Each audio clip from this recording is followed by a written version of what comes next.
For the past few weeks, I've been working on building a new 3.75-inch scale TARDIS with my dad from AFT downloads. Based on the interior design seen in Series 8, this set is much stronger than my previous model used in my first series of figure adventures. Stay tuned for some work in progress pics and top tips for anyone planning to build this set themselves. To start with, I had all the different parts from AFT printed onto the thickest card possible at my local professional printer. As an added bonus, the printed side had a glossy finish, making the finished set much less dull than my original TARDIS. I would definitely recommend printing onto thick card, as it makes the set much stronger. Paper is far too weak and doesn't do the job properly. As my home printer could only print onto medium thickness card, I decided the best option would be to have the parts printed professionally. I ended up squeezing everything onto about 12 A3 sheets. This meant that I could have the floor printed as one piece, as opposed to sticking 3 A4 sheets together. I would also suggest cutting each piece out with a craft knife. As I'm not very good at using one myself, my dad stepped in to help me cut everything out. Once the floor had been done, we proceeded to cut out all the wall pieces. However, we stuck them all together to make one long wall piece, instead of sticking them on individually. This meant that we could really line the blue rib sections up, giving a much cleaner finish. We also joined together all the railing pieces before sticking them on together, to avoid leaving any white tabs showing on the blue ribs.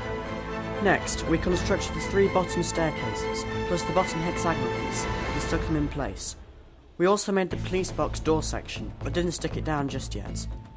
I had the central column / time rotor printed as one piece for added strength.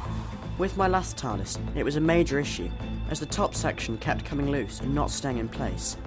Another added bonus is that I was able to line up the 6 beams that support the floor, and the 6 pieces that support the main console with very little trouble. First, we inserted the console supports, before pushing the column through the floor.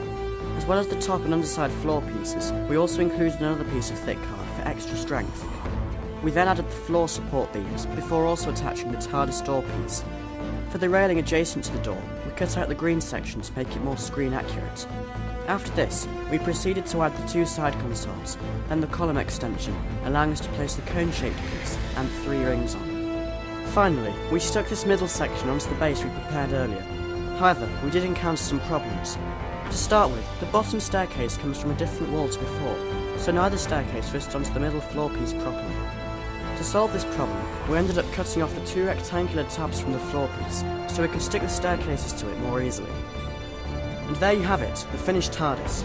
This set will be featuring heavily in the Quest for Scobox, my second series of Doctor Who figure adventures due out later this year.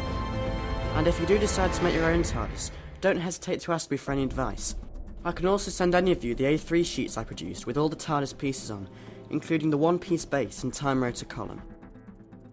Are you ready? Always.